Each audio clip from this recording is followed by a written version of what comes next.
Ladies and gentlemen, we'll start in 2 minutes. 2 minutes, please.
Good afternoon, leaders. We've had a request from the Sahtu representatives to go next, as they've got a flight to catch this afternoon at 2:40, I believe it is. So that being said, I'll turn the floor over to Chair Charles McNeely, who will start off the presentation and share his time with Chief Gwich'in from Kátł'odeeche. Chair, the floor is yours. Okay, thank you. Okay, good afternoon, ladies and gentlemen. My name is Charles McNeely, and I'm the chair of Sahtu Secretariat. SSI is the regional land claim organization for the Sahtu region. Our region includes the communities of Dene, Dettah, Norman Wells, Fort Good Hope, and Kátł'odeeche. And SSI represents the Sahtu Dene, Métis members of those communities. SSI appreciates this opportunity to meet with the new members of the Legislative Assembly. We wish you well in your work over the next 4 years. As you are already aware, the NWT faces many challenges ranging from healthcare to education, housing, the cost of living, and limited economic opportunities. SSI is prepared to work with you as a member of the Legislative Assembly to try to solve these problems. We have done so with previous assemblies and will continue to do so with this one. Before we begin that work, however, I would like to bring your attention to the background against which we all must work. Canada is land of some 37 million people. We are a territory of only 45,000. We are a small group in a big land.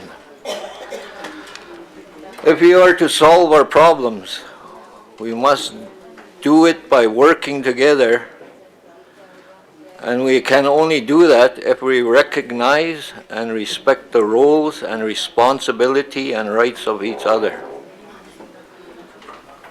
It will be important in the years to come for you as leaders to recognize the existence of our land claim, to respect the rights of these land claims provide. It will be important for you to direct your officials to truly work to seek reconciliation between your government and Indigenous people. Bureaucrats can provide advice, but it is to you as leaders to provide direction. We will be seeking your strong support to advance self-government talks in the months to come. Self-government was recognized by the federal government as an inherent right back in 1985, and we need to now work harder to bring the right into full recognition. Self-government is not a legislative grant by the Parliament of Canada. It is not based on piece of legislation that can be amended or discarded. It is a right. We are not just stakeholders. We are right holders, and we need all of you as members of the Assembly and the bureaucrats who will advise you to deal with us as such. We are not here just to be consulted after policy has been developed, legislation drafted, or regulations proposed. We are here to work in cooperation with you as colleagues, as partners, to build a better future for our youth and for the NWT.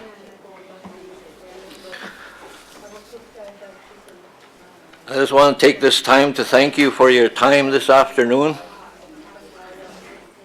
and also want to say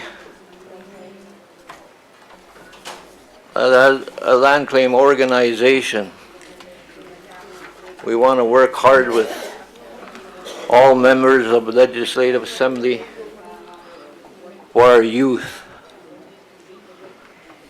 Like back in the Sahtu region,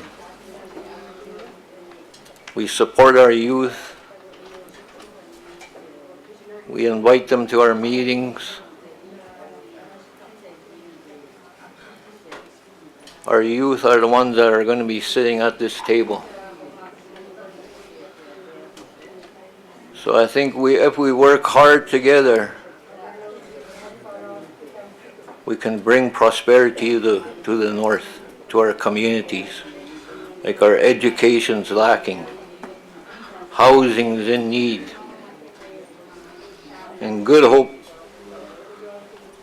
the Community Land Corporation went around to all households in our community and gave them all a wood stove to save cost. You know, our youth are struggling in our communities. Not only the Sahtu, but all over the north.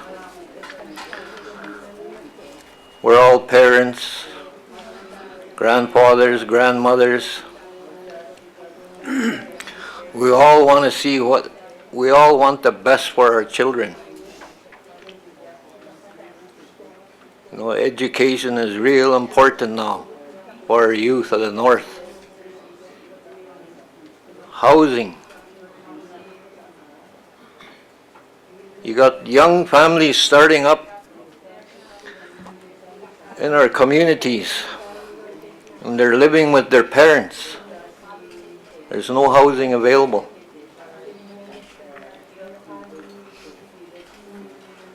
In Good Hope, we got the Yamoga Land Corporation that's trying their best. Not only Good Hope, Dene, Toledo, Norman Wells, Kátł'odeeche. They all want to see their children getting a good education so they can be someone someday.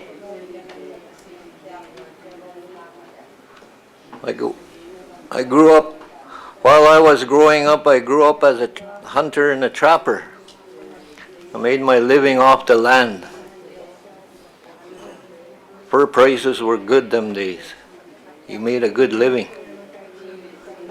can't do that no more. Now you need a job. You need a job, make money, fuel prices are expensive, groceries. You know, a weekend hunt will cost you about $600 to go out. So those people that are unemployed, they want to go out on the land, but they can't. The land is our healing.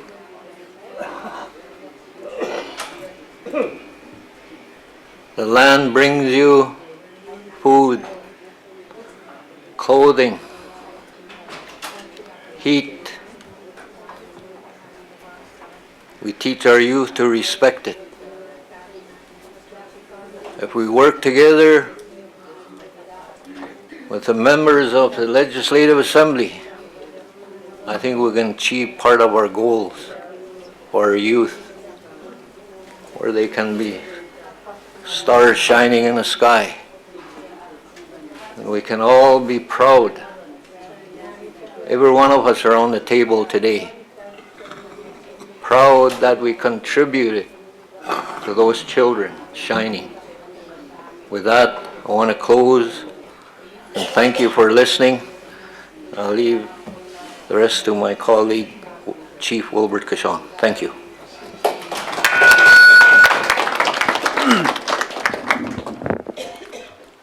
Hello.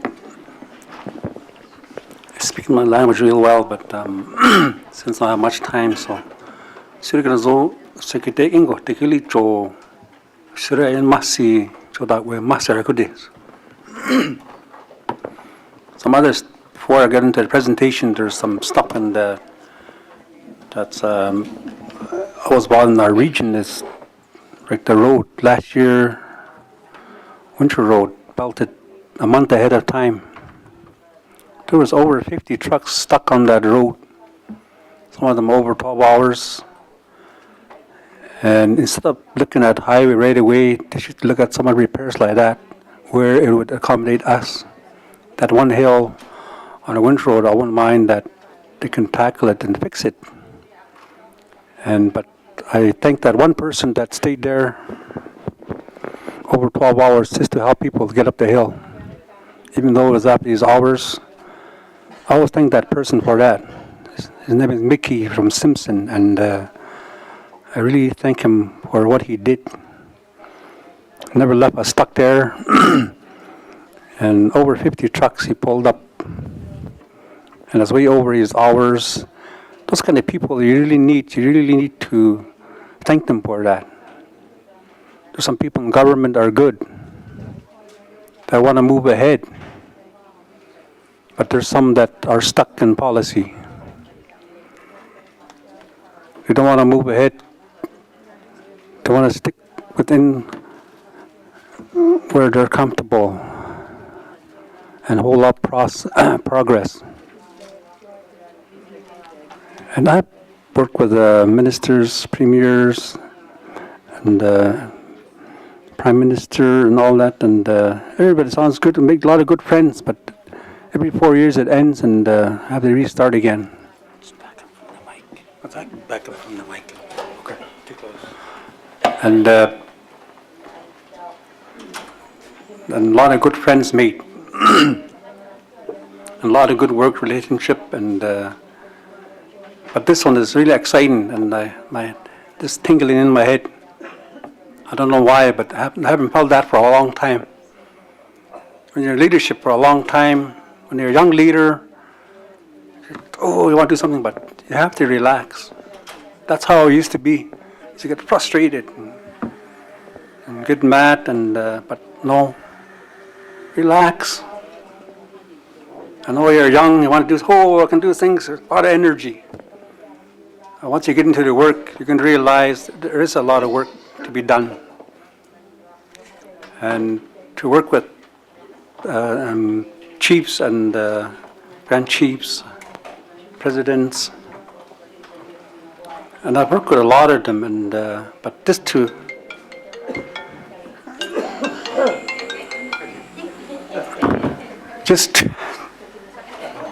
don't want to stop talking, I think. I'm saying.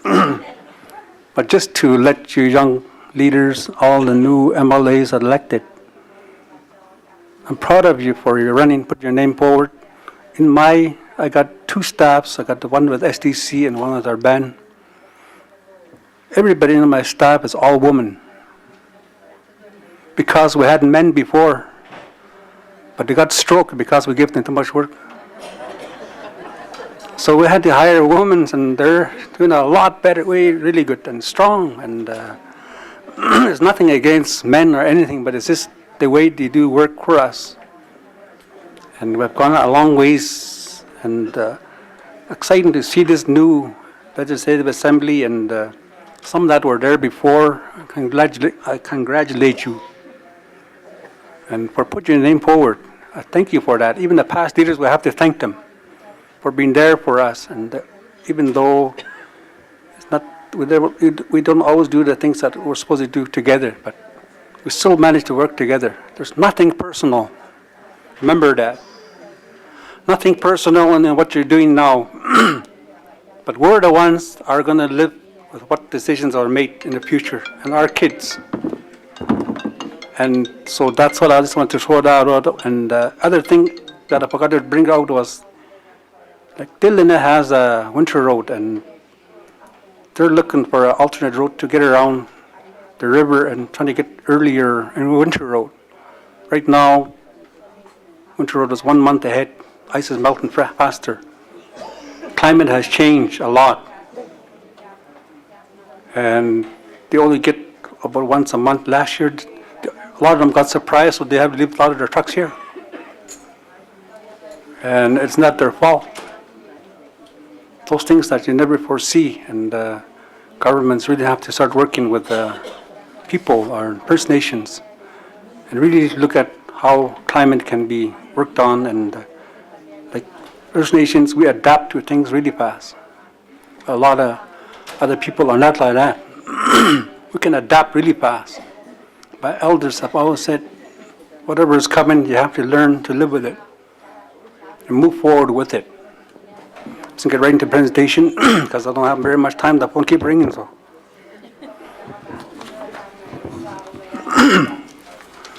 Colville is negotiating a self-government agreement. We are doing an agreement that is different from both of self-government agreements. Our agreements will be modular. The first module focuses on government model and 3 subject matters: housing, income, support, and local services. That's it. We will negotiate the rest later on. We have made very little progress in the last year. This is because Canada and GNWT have 2 completely different policies. Canada policy is one we support. The GNWT's policy is one that we cannot support. Canada agrees that it will implement the UN Declaration on the Rights of Indigenous People. Canada is recognizing our rights. This was a policy change of the Liberal government. The GNWT will not recognize the UN Declaration on the Rights of Indigenous People. They will only offer the policy they have been using since the late 1990s. This is blocking the progress offered by Canada. We cannot agree to GNWT positions when Canada is offering us more. We want to have an agreement that includes the GNWT, but we will walk away from GNWT being part of our agreement if GNWT cannot implement the UN Declaration of Rights of Indigenous People.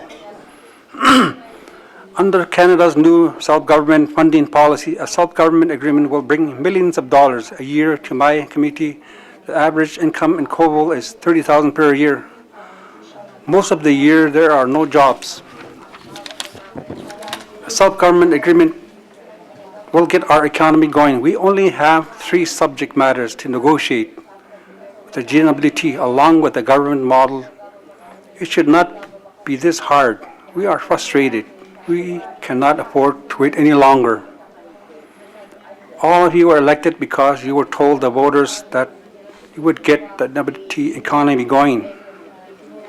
You know that self-government and land claims agreements are economic drivers. You need to change the GNWT policy. Your bureaucrats have to stop looking at these agreements as separate from the economy. These agreements are the basis for economy, especially in the small communities. We cannot expect to agree to less than what Canada is offering. A GNLT law is needed that says the GNLT will implement the UN Declaration. The negotiating mandate must be changed to implement the UN Declaration. If you want the NWT economy to do well, you need to settle agreements. Implementing the UN Declaration is the only way you will get it done. So that's something done by my community, but it's all similar to all the other communities, and all struggle the same thing. I don't know how much time I have, but all the communities struggle the same thing, and we all want the same thing. We want to walk with you as partners, not somebody to come tell us, hey, you got to live this way. No. Today is 2019. We're not back there anymore, and I think we can do a lot of things together. Save government a lot of money in a lot of areas. Like we have built our own infrastructure ourselves. It was cheaper to build when we build it. And right now, even the school and the government only offered so much, but we're going to come up with the rest to build the school that we need, not what the policy says. And I really want you to, that's what my elder always said, my grandfather, before he spoke. Listen. Listen to what people are saying. Don't bounce to the other ear and to the other way. And we respect whoever comes into our country. It doesn't matter who it is. Right now, we're the smallest band, but we used to be all about 100. Right now, we're at 300. We're the fastest growing band in Kovo. And we're really progressive and aggressive in what we do. Our slogan is say, do it, don't talk about it. And that's what we're doing. It is working for us. We're not coming to have a handout to you and say, hey, we need your help. We just want you to come and help us, walk with us, work with us on our plan, how we want to move forward as Indigenous people of Sahtu. Right now, tourism, that's what we're looking at. All the oil and gas is down. Tourism is a big something in the future that's going to economy for our people and our young people. Even though Charles said trapping is down, no. Kovo is really strong in trapping. We did really well. My young people can still go out trapping because the ban helps them to buy stuff, and the per price is still good. I'm still trapping myself. If I have more time, I'll be more out there, but more time on table and boardroom. So, and but a lot of young people have to start getting back out there. It's there. It's just we have to support them more. And all the things that are happening around us, climate change. I was asked elder, for what do you think of climate change? Simple answer. Simple answer. And I'm not going to tell you. But it's just something that they will tell you. They will never tell you the whole thing as an elder. They'll give you advice, something that you got to think about, so you can grow on it and learn it and live it. If they tell you everything, you're going to think you know everything and you're trying to be up there. Even in government, if you want to be premier, you got to be there for the right reasons. And in our leadership, I hope that you can change the way we pick our premier. And I'll let you decide that. Like, will be a place to work on with you down the road. I don't want to talk about it now, but the way I'm just using Kovo as an example, even though I speak for the Sahtu. We're small, but in business-wise too, we're doing good. We're way up here. But I tell you the truth, sometimes government don't want to see you go move ahead too fast. And they want to keep you down so you can. Right now, since we started doing these negotiations, we had more managers in the last 20 years coming to our community from government. More people coming to us. Oh, what you need, what you need, what you need. We'll keep telling them, where were you 20 years ago? And but just a little story so you new MLAs can see that and that we're doing good. If you want to learn, come. We'll teach you. That's what we've been doing all the time, and we have learned a lot ourselves because we do everything ourselves. Because we had no money to hire lawyers and consultants, we learned ourselves, educated ourselves. We can be lawyers, we can consultants, we can do anything we want. And even building roads, we're building a road right now. We're tired of waiting for government. We built 7-kilometer road. Government's going to cost you $7 million. It's cost only $200,000. So those kind of things that you got to start thinking about and work with us. And I think we can show you a lot of things. And I don't want to go on, and because there's other times that we can work together. But I just want to send a message. Let's work together, move forward. There's new government coming up. I'm just, like I said, just tingling up here. It's exciting. All 9 women in there, I think we're going to make a change. And that's all I want to say. Merci.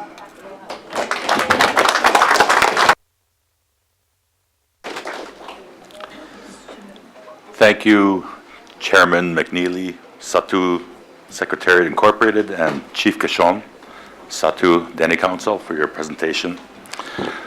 Leaders, we just wanted to remind you and encourage you to please speak your language if you're comfortable doing that. It's a priority for our office to ensure that all official languages are represented when we come together to discuss important matters. So just a friendly reminder. Next up, we have the North Slave Métis Alliance. President Bill Angie, you have the floor.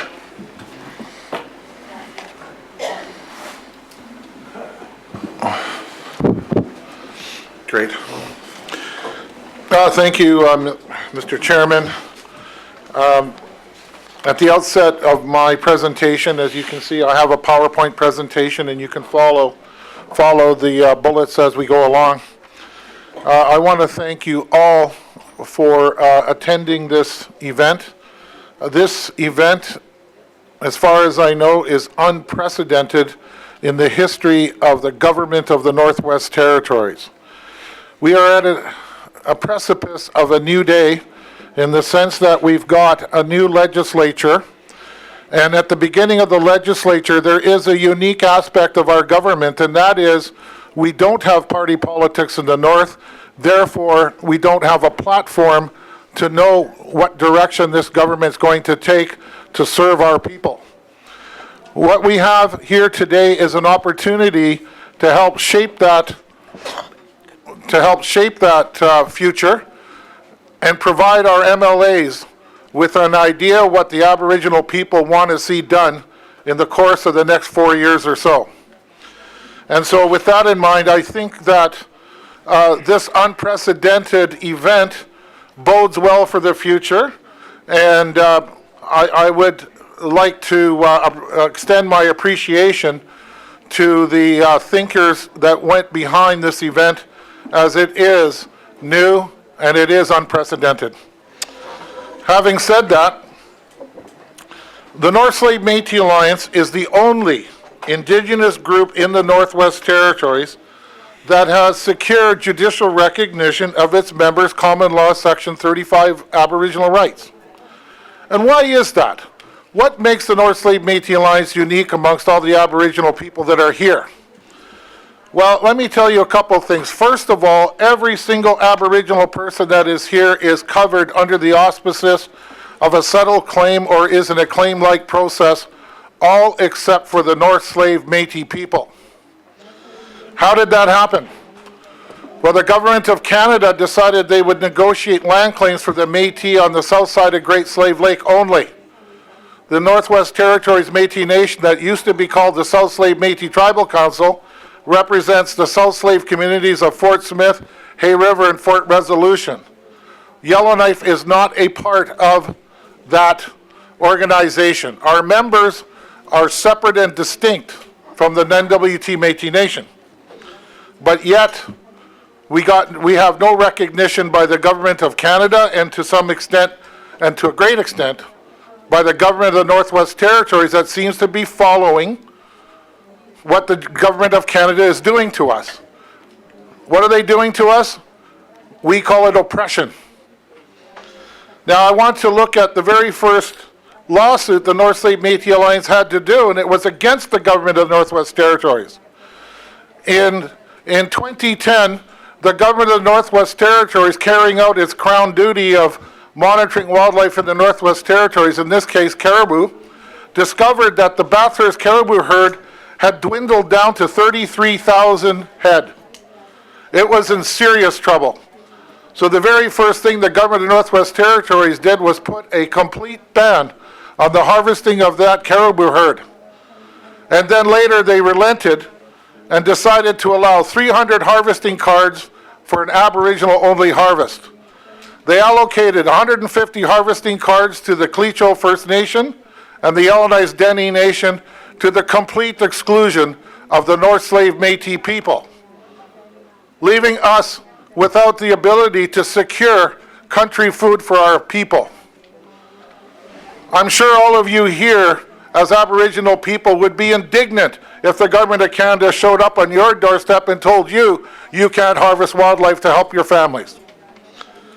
We went to court, and we proved in the courthouse that the North Slave Métis people are indeed Section 35 Aboriginal people and have a constitutional right to harvest wildlife on their traditional lands. And even after we won that case, the Government of the Northwest Territories took another hostile approach to the North Slave Métis Alliance by coming to us and saying, well, we're not going to give you any of those harvesting cards on the Bathurst herd. What we're going to do is give you some money to go harvest from a different herd 600 miles southeast of Yellowknife. We went back to court again to force the order where we would get at least our fair share of that Bathurst harvesting cards. In the end, the Government of Northwest Territories agreed to settle out of court. So then secondly, the next thing you know, now we have the Government of the Northwest Territories hand in hand with the Government of Canada signing off on a land claim agreement in principle with the NWT Métis Nation that called for the automatic inclusion of the North Slave Métis people under the auspices of that claim, which would then again remove our right to harvest wildlife on the north side of Great Slave Lake, because the settlement land boundary goes through the middle of Great Slave Lake, so all the lands north of Great Slave Lake would be exempt. So we go back to court again, and we prove in court that we have a Section 35 Aboriginal right to harvest caribou, and that what they're trying to do is unlawful. That's not in the spirit and keeping with reconciliation as far as I'm concerned, and I'm sure that there's a good argument to be made there. The North Slave Métis Alliance was founded in November of 1996. In fact, the North Slave Métis Alliance came into existence 4 months before the Northwest Territories Métis Nation did.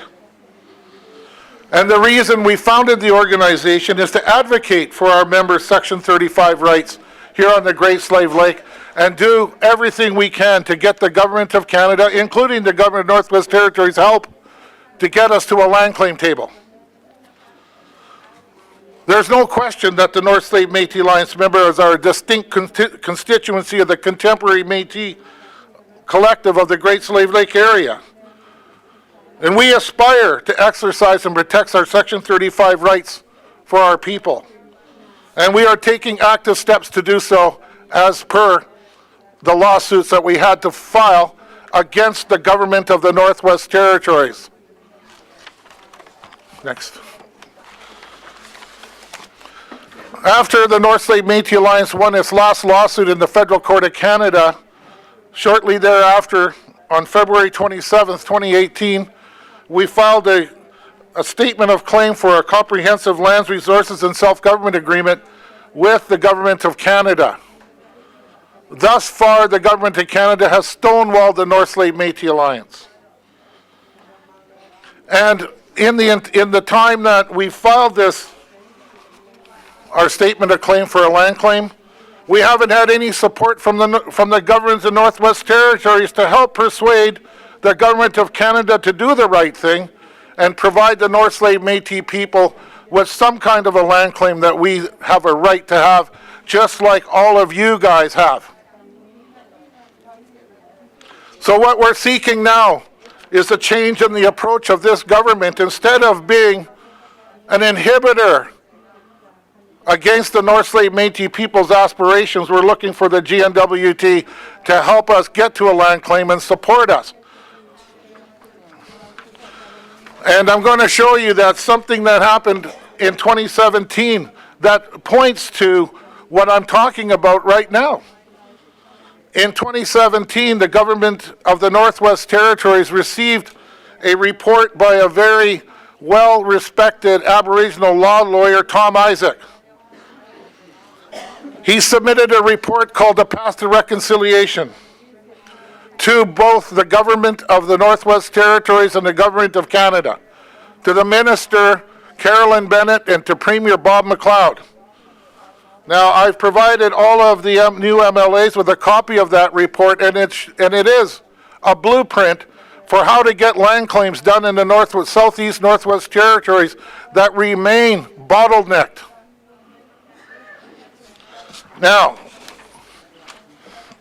you can see that Tom Isaac submitted his report. It's dated March 3rd, 2017. It's been 2.5 years since this report landed in the hands of both levels of the government, but yet I'm hearing time and again that these negotiations are stalled, although there is a blueprint for how to get it done.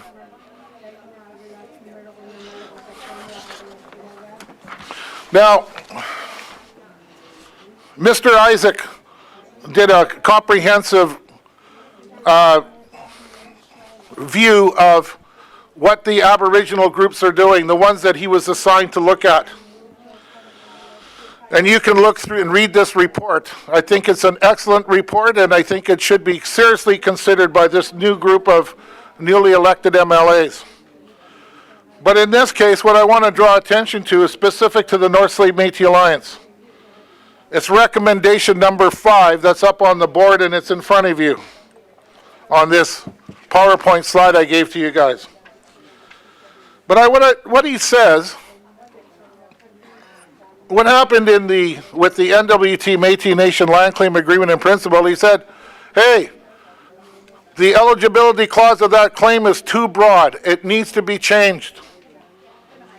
And he recommends that the government of Northwest Territories and the government of Canada find a way to amend the agreement in principle so that the North Slave Métis people are not automatically included and stripped of their Section 35 Aboriginal rights, stripped of their rights to exist on their traditional lands in the North Slave, stripped of their rights to harvest wildlife and the other things that we do, like firewood and berries and all the rest.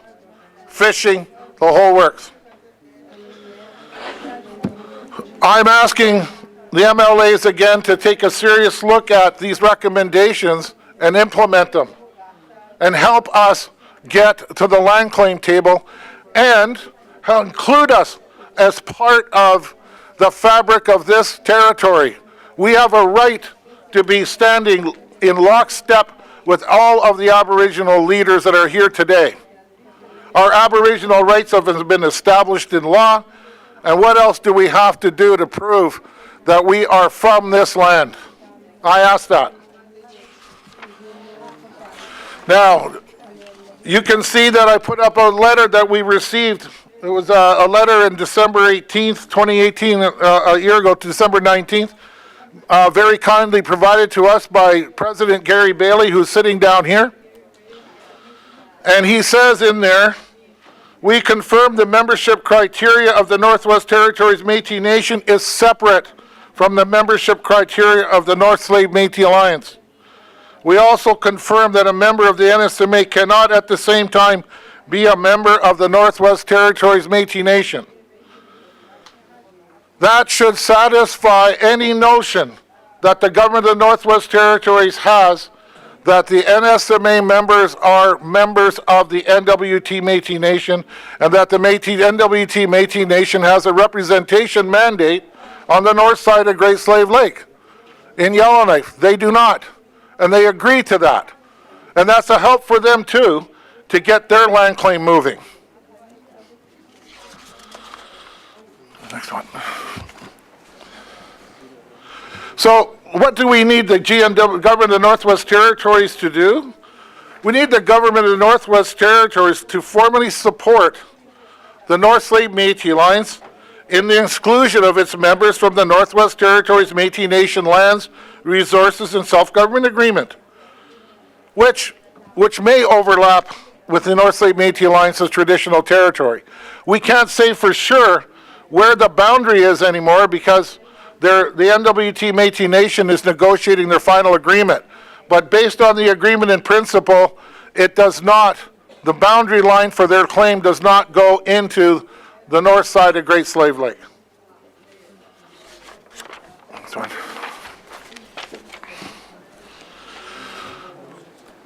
The time is now for the government of the Northwest Territories to formally recognize that the North Slave Métis Alliance is an Indigenous Aboriginal government and treat it as one. It's absurd that the government of the Northwest Territories continues to view the North Slave Métis Alliance as an unknown entity. But yet, somebody in the government bureaucracy invited the North Slave Métis Alliance here to help craft the policy for the future of this territory. So it's sometimes puzzling. On the one, they're sucking and blowing at the same time. Why are we even sitting at this table if we're not a recognized entity of an Aboriginal people in this territory? Now, one of the things that has happened, and you can see how, on the one hand, we're not recognized, but on the other, we are, is with the North Slave Métis Alliance is included in the as an Aboriginal organization in the new Wildlife Act. So this needs to be broadened. The North Slave Métis Alliance needs to be let into the House as a full member of the House and treated as such. The North Slave Métis Alliance seeks recognition from the government of the Northwest Territories so it can be a true partner in the development of this territory. We need to be in the room when decisions are being contemplated. Our voice needs to be heard when policy decisions are being made. So we feel that we are a part of this territory, which we have a right to be. And one of the things that's happening to us right now is that we're here at this forum, but we're not on the Intergovernmental Council that the government of Northwest Territories hosts 4 times a year with Aboriginal leaders, so they can get some feedback from the Aboriginal people for how they want the government to proceed with certain issues that end up on the table of the government of the Northwest Territories to deal with. The other thing about the North Slave Métis Alliance, and I heard some frustration from the Dehcho leader, and she says, hey, just because the Dehcho didn't sign on to the devolution agreement doesn't mean we should be punished by being left out of resource revenue sharing. Well, I agree with her. The North Slave Métis Alliance is in the North Slave region, which right now is the economic engine of the North. Our non-renewable resources are being stripped every day from this place. Billions of dollars of diamonds have left the North Slave region. But yet the North Slave Métis Alliance hasn't received a cent in devolution funding from the time that agreement went into effect. Not only do I agree that that policy is wrong-headed, but I also believe that a change can come because it's a policy decision that can be made by a stroke of a pen by the government of the Northwest Territories leaders, the leaders that are going to be selected in the next few days or weeks. So both the Dehcho and the North Slave Métis Alliance should be receiving resource royalty revenue sharing, as well as our other Aboriginal organizational counterparts. Next. So here we are. What kind of impacts are there on the North Slave Métis Alliance and North Slave Métis people? Just recently, the Government of Canada, in partnership with the Government of Northwest Territories, negotiated and set in place Dene Park, a national park that has with it only certain Aboriginal groups that are being fully consulted, negotiated, and provided with benefits. The North Slave Métis Alliance members are the descendants of the historic ancestors and are contemporary members and traditional harvesters of flora and fauna in the Dene area. But yet the government of the Northwest Territories saw fit to only provide establishment agreements to the Łutsel Dene Band, the Northwest Territories Métis Nation, the Yellowknives Dene First Nation, and the Deninu First Nation. Those are the traditional shared lands of the North Slave Métis people too, but yet this government is excluding us. That's a policy decision that can be rectified easy enough. Now, in terms of business, the North Slave Métis Alliance was left out of any business opportunities respecting the building of the new Kátł'odeeche all-season road. Only the Kátł'odeeche people have a 20% profit margin that's built into that partnership they negotiated with some company.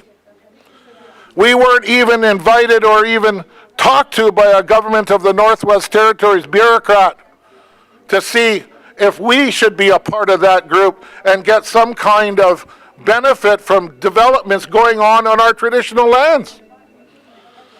Where the Kátł'odeeche all-season road is also on the traditional lands of the North Slave Métis people. We have yet to cede and surrender our lands to the Crown.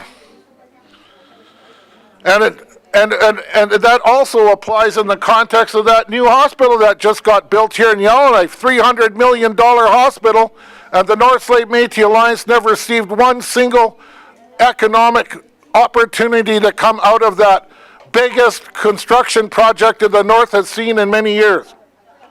And why is that? It's because we're being excluded by GNWT policy.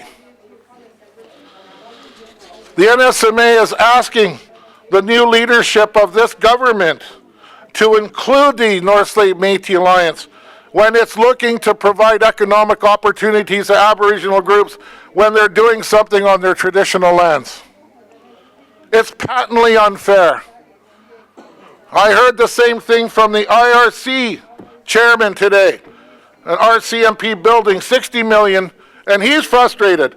Can you imagine the North Slave Métis Alliance with a $300 million hospital and got absolutely nothing out of it?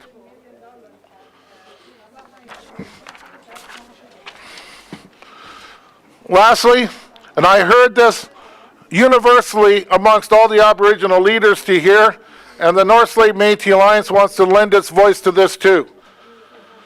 The North Slave Métis Alliance urges the government of the Northwest Territories to accept and implement the United Nations Declaration of Rights of Indigenous People. And I think that needs to be a priority. So when I'm asked, I would like to see the very first piece of business that all our new leaders do in this legislature is pass UNDRIP, because that will send a signal to all of us Aboriginal peoples that our Aboriginal rights are going to start to be respected the way they should in our homeland. Thank you.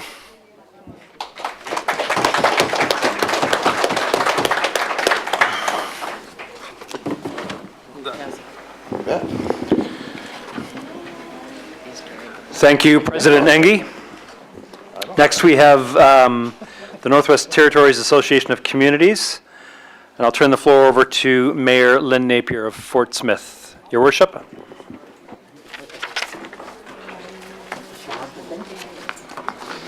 Thank you. Good afternoon, Northern leaders and members of the 19th Legislative Assembly, and thank you for prioritizing the communities of the Northwest Territories today. I am Lynn Napier, NWTAC President and Mayor for the town of Fort Smith, and I am joined by one of our Vice Presidents, Ray Rubin, Mayor of Kátł'odeeche. I am pleased to introduce my fellow directors, for cities, towns, and villages, Vice President Mayor Rebecca Alty from the city of Yellowknife. Directors, Mayor Candace Jameson from the town of Hay River. And Councillor Clarence Wood from the town of Inuvik. For our charter communities, hamlets, and community governments, the Vice President Ray Rubin for the Mayor for the hamlet of Kátł'odeeche. Our directors, Councillor Ryan Yakalaya from the hamlet of Kátł'odeeche, and Councillor Joe Lalonde from the hamlet of Enterprise. Also with us today is our ex officio member, our CEO, Sarah Brown.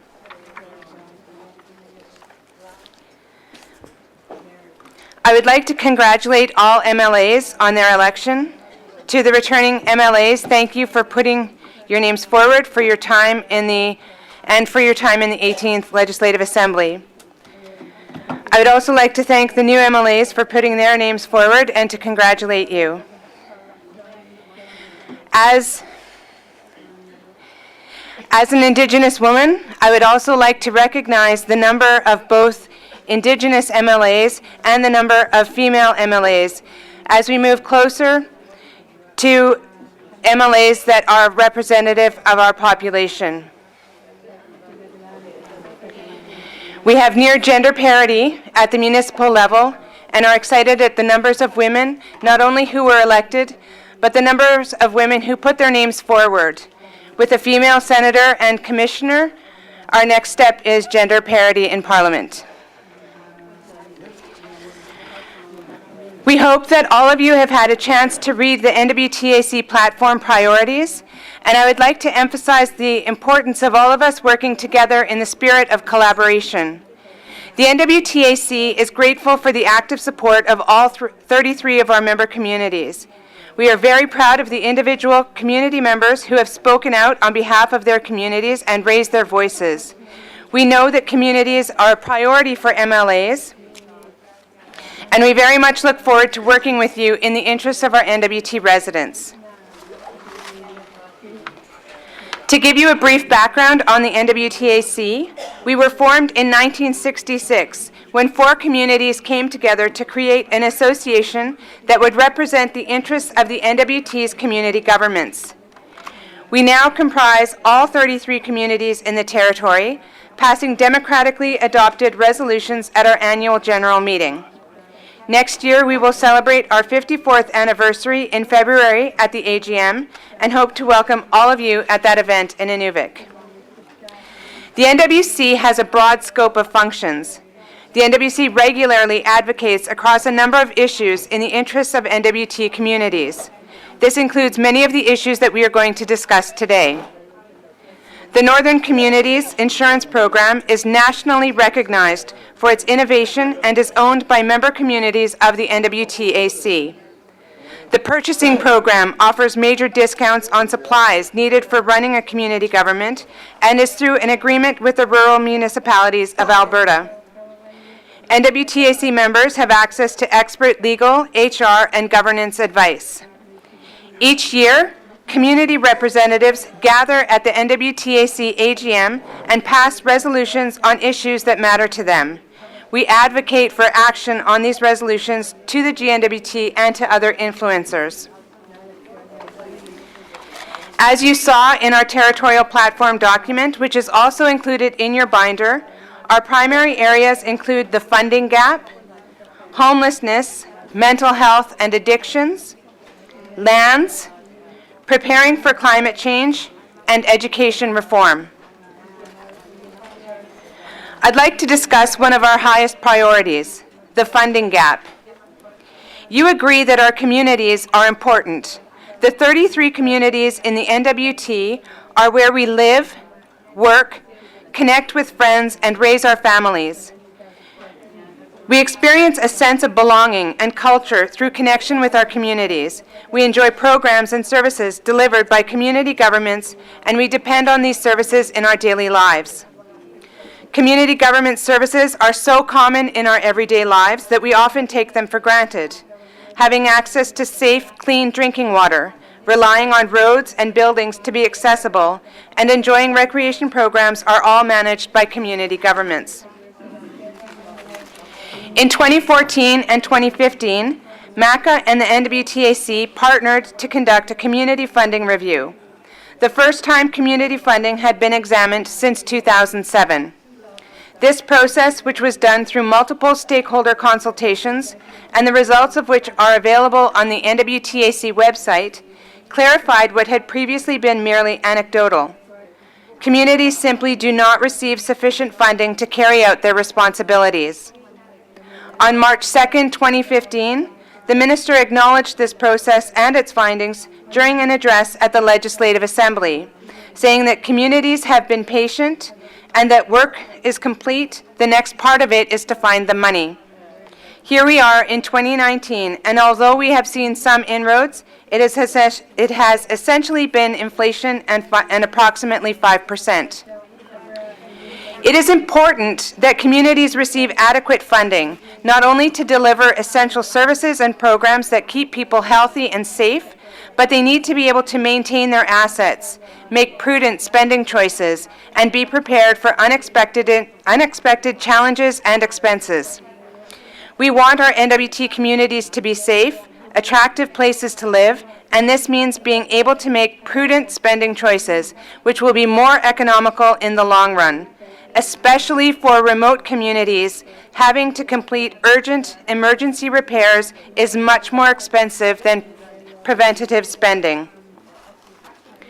In 2015, the Conference Board of Canada undertook a study that showed the multiplier effects of investing in communities. Not only did it show that almost double the number of jobs are created per $1 million invested in communities, the potential contribution to GDP can exceed $20 million. When we talk about diversification across all communities, nothing is more effective. Copies of this report are included in your NWTAC package today and are available on our website. Okay, sorry.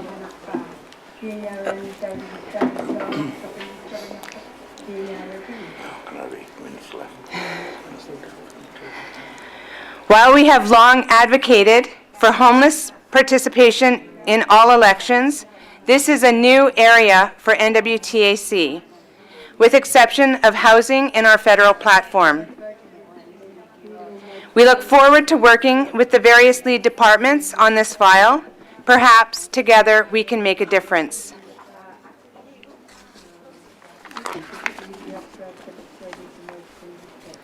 Sorry, I was speaking too fast for the translators, so I have to slow it down. The recent review of the Public Lands Act brought to light the many issues that communities are experiencing with this act, yet because it was not brought before communities until standing committee review between second or third reading, there was no opportunity to address these issues.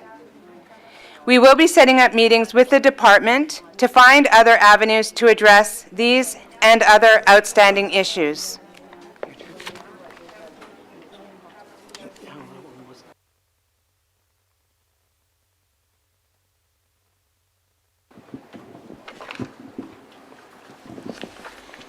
Thank you, Lynn. Before I begin, I'd like to acknowledge that we're on Yellowknife Dene's traditional lands, and thank you for welcoming us by. I'd also like to acknowledge the absence of Chief Ernest Petsina, and as Norman had pointed out, he was one of my schoolmates, and I'm still waiting for him to acknowledge that I made him have the opportunity to graduate in our region. So, welcome you all this afternoon. I'll speak a little to climate change and our vision. As communities across the north, we acknowledge that climate change is here. It's real, it's happening. We see it daily around our communities, in our communities, the changing atmosphere, temperatures, mudslides, slumps, receding ice. There are a lot of signs out there, and really has an impact on our lifestyle. You know, it's attributed a lot to the activities and development of man, and by that we can find ways and measures to mitigate. We did a study that showed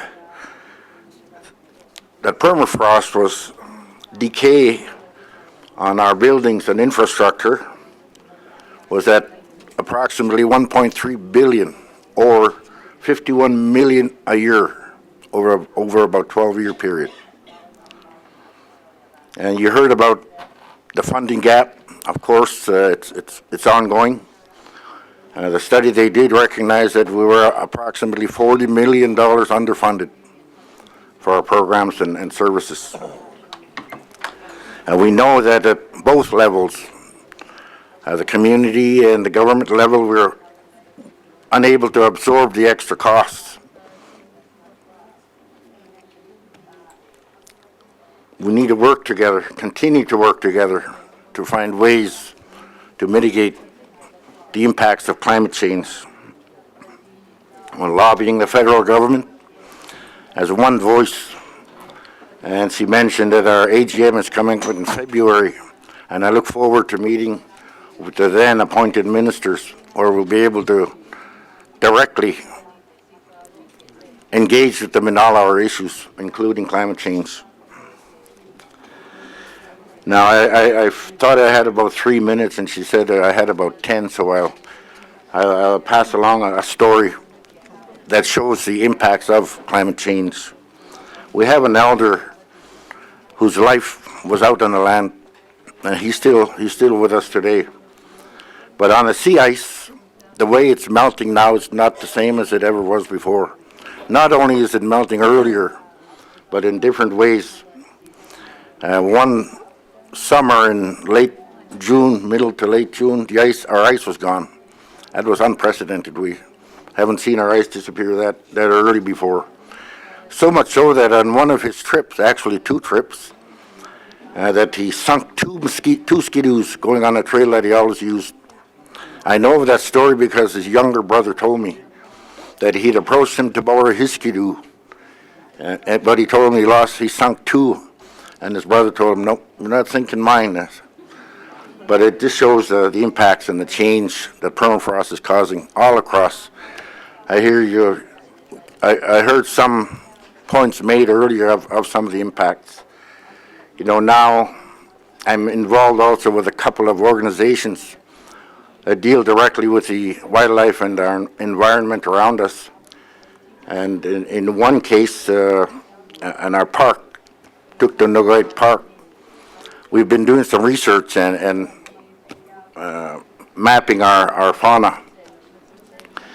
I think the good side of that is the scientific aspect of it. We've got records now. We've always told them under our traditional knowledge of the area and where the caribou fawn, and now they have it as scientific evidence. It's one of those, aha, we told you.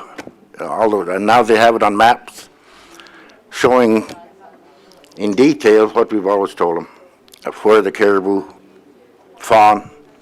And we've always sort of known it was an area rich in vegetation and good feed.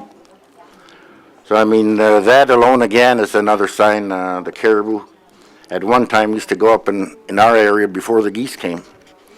And now our geese is there and there's no caribou. The caribou are coming in later. So we know, we've always been told that there's always a shift in the populations over, I'm thinking, if I remember correctly, about a 50-year period or so. And I hope in our lifetime that our caribou are able to come back up to normal populations. And then we can say, oh, we told you so again. Now, I'm getting a little off track of climate change, but I just wanted to close off by saying, and I heard from a couple of members around the table, saying of where you came from and how you come to be where you're at now. Well, I come from, I'm the son of Garrett Rubin and Olga Rubin. And my father, and I'll say this, I think the first time in public, that he's the founder of our community. He was the one that met with the commissioners then, Stu Hodson, and followed by Parker. We had an opportunity before we became a settlement back in the 60s to move to Tuck. They'd offered us to move. They didn't want to situate us in Politics. But we persisted. My father persisted. He welcomed his brothers and sisters to go move ahead if you want, because they were promised housing and jobs that they didn't have it in Politics. But we stayed, and we said, no, this is where we're born and this is where we're going to live. So before they situated our community, they sent a family to live with us for 1 year to see if we're able to subsist with what we have around us. And they did. Then we were probably 100 or so people, but they said it could safely and easily support 400 or 500 people, and they decided to build there. My mother was the first lay dispenser and nurse in the community. For 14 years she provided that service to us. I come from a good background, and I leave with the words of my late father. Nothing is tough. Nothing is tough. You know, there's always a way, there's always a way out of it. You work it together. I think we work it together. And I look forward to the AGM in February where you can go and work your issues directly with the ministers. Thank you very much.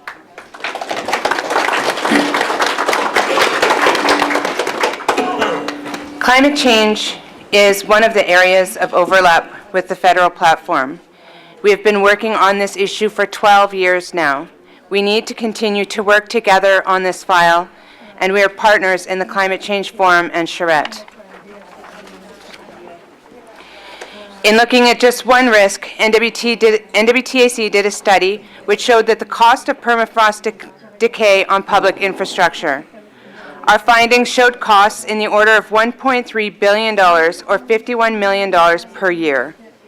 Given what you just heard about the funding gap, we know neither the communities nor the territory can absorb those additional costs. We need to work together to lobby the federal government on this file. Education reform was a new resolution this year. It was discussed so passionately at the AGM. It is such an important issue to ensuring the success of NWT residents and furthering the process toward autonomy for the territory. Our communities want a voice. They want to be heard, and they want our input to be included before decisions are made.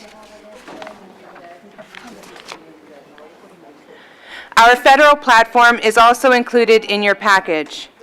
The issues that we have at the territorial level are the same as those that we advocate for at the federal level. You will recognize these as issues for all of our people, and there's plenty of opportunity to work together. In your package is a list of the many partnerships that we have had with the various GNWT departments. We are proud of every single one. We all bring different strengths and skills to the table, and together we accomplish so much more.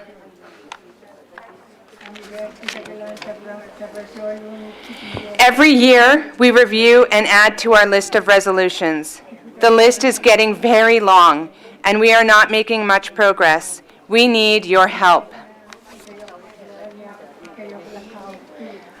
The common phrase is that municipalities are responsible for dogs, dumps, and ditches. But we are responsible for our land, yet we have no decision-making power. We're responsible for our water, but we don't have the funds to maintain our water plants. As we lose seats and boards, then board by board, we are being disempowered and we are losing our voices as community representatives. from roads, airports, education, lands, climate change, housing, healthcare. Decisions and legislation are being made that affect us and that affect our ability to make our own decisions, and that affects our residents, and these decisions are being made without us. Consultation and engagement means that we are at the table before legislation is drafted. We are not the public, and we are being referred to public surveys, which is not the appropriate place for us to collaborate or to comment. Examples are, as earlier, the Public Lands Act, which was drafted without consultation, and when we were heard, it was at public meetings presenting the legislation. This act that directly affects us, where we could have seen real changes made. All of us, too, have seen this in education. The NWTAC had more discussion at our AGM on education than on any other single topic. We want to be heard, and we need to be included before decisions and changes are made. We are proposing a memorandum of understanding, which will be an important tool to clarifying consultation and engagement. Thank you for your time, and please do not hesitate to follow up with the NWTAC for more information or with any questions. We look forward to working with all of you.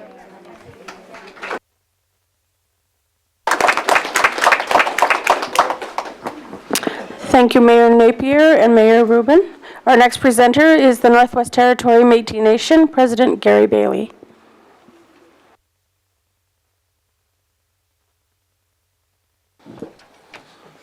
Thank you. Good afternoon, colleagues, members of elect. My name is Gary Bailey. I'm the President of Northwest Territory Métis Nation. With me I have Mr. Paul Harrington, Secretary Treasurer. In the crowd I have our Chief Negotiator, Jay Cairn. He's always with me wherever I go. I'd like to congratulate the incoming MLAs on your election to the 19th Legislative Assembly. The 19th Legislative Assembly is truly a historic one, given it now has 9 female members, which will bring a needed perspective to how the NWT is governed. Since we have a lot of presenters here, I'd like to focus on some of our priorities. Who are the Métis Nation? Métis Nation is comprised of Indigenous Métis from the communities of Fort Resolution, Fort Smith, and Hay River. We are a distinct Métis Nation within Canada. Indigenous Métis played a key role in the development of the northern economy through the fur trade, which has infused our contemporary involvement in all aspects of the NWT economy. We have the Aboriginal right to hunt, fish, trap, and harvest resources throughout our traditional territory as recognized and protected under Section 35 of the Constitution, 1982. We have a right of self-determination and self-government. Politically, the Indigenous Métis were one of the original participants in the formation of the Métis and the Non-Status Indian Association of the NWT in 1972 and worked closely with the Dene Nation. We continue to believe in working together with Indigenous and public governments to manage the land and resources in the territory that we all share. The Northwest Territory Métis Nation signed a memorandum of understanding with the GNWT dated 2017. The MOU committed the Northwest Territory Métis Nation and the GNWT to meet annually to discuss issues of interest to the parties. Regular meetings of elected leaders will build and maintain a mutually respectful government-to-government relationship between the Northwest Territory Métis Nation and the GNWT. There shall be one meeting a year between the Northwest Territory Métis Nation members of the GNWT Executive Council. The last bilateral meeting between the Northwest Territory Métis Nation and GNWT was scheduled for July 18, 2019. It was cancelled by the GNWT. The Métis were disappointed with the previous Cabinet's decision to unilaterally cancel our only scheduled bilateral meeting. We hope the current Assembly will honor its obligations to meet with the Northwest Territory Métis Nation on a government-to-government basis. We believe the new Assembly marks an opportunity for a new relationship between our governments. And I want to note that in the last 4 years, we didn't have a very thriving relationship with the GNWT. We have assemblies, all of our First Nations and Métis governments, we have assemblies annually. We bring all of our people to our communities. We spend a lot of money, 2.5, over $1 million we do that. And we invite the cabinet ministers and members to come to our meetings so that they can hear our people, similar to what we're doing here. Not once did they show. They always found other things to do. So I hope that this new government, that we could change that relationship. We look forward to meetings with Cabinet to discuss the following issues: land claim negotiations, resolution of outstanding issues, the Tulsan Hydro expansion project, transformation of Aurora to the Polytechnical University. I want to discuss that. So I might as well say it, I'm not in support of a university until we fix the problem we have right now with our grade 12. Our grade 12 in our small communities, it was mentioned earlier, that it's not adequate. I have people that are leaving my community, going straight from high school to another community. To live in that community, they got to do 2 extra years of high school. So that way they can take some courses that aren't offered in our communities, so they can actually do something that they want to do for their future. Money for a university, I don't know where that's going to come from. I think if they have that much money for education, they need to fix what's in our communities. This is key. We talk about our future. Yellowknife, they do have a good education system here, but there's no longer a Kátł'odeeche Hall residential school where we had when we were young. We have to develop our communities, fully develop them. Look forward to having discussions on those. Not only that, you look at the cannabis. They've legalized marijuana now in our communities. There's no drug and alcohol counseling. There's no drug programs. There's no recreation, as the Hamlet talk about. There is no funding for our students. We need to occupy our students. They need to be kept busy with tourism, traditional knowledge, getting to learn all that stuff, because they forgot it. They don't know it. There's very few. There are a few, for sure, in our small communities that are still doing it. But we really need to work with those youth. By putting drugs right in front of them, I could tell you, I bet you had 60% more of young kids starting up smoking marijuana, thinking it's the way to go now. They don't know what's out there anymore. And, smoking marijuana only makes you lazy. It makes you just sit there, good at playing video games and whatnot. You forget about what you need to do in order to survive. We're all living in our housing units with our parents and stuff like that. They're overcrowded. Well, there's no job for them to go to, so why do they need a home? That seems like that's the mentality. All of our homes are overcrowded back home. So I really think that drug and alcohol, there's money that's being made. I don't know how much billions of dollars been made from cannabis. Nothing's put into the communities for the social impacts. I think that needs to be discussed. Establishment of the road, the Slave Geological Province Corridor Project, and impact on caribou. Métis health benefits, NWT Métis Nation card recognition, GNWT legislative updates, and unlawful cabin taxation and lease fees. This is something I've been fighting with the past government for 5 years. They want to charge us Aboriginal people to build a cabin so we can practice our cultures. This is totally infringement on our rights. Background of the land claim negotiations. The Government of Canada did not engage in historic treaty negotiations with Métis people.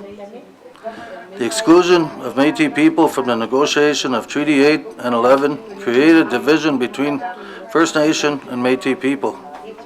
However, from 1972 to 1990, the Métis Nation were full participants in the joint Dene-Métis negotiations. Elsewhere in the NWT, Dene and Métis negotiated a single agreement, Sahtu and the Gwich'in. With the collapse of the territory-wide Dene-Métis negotiations in 1990, the Kátł'odeeche nations decided to pursue a treaty land entitlement negotiation that did not include the Indigenous Métis of the South Slave region. The treaty land entitlement negotiations are only for First Nations who signed historic treaties.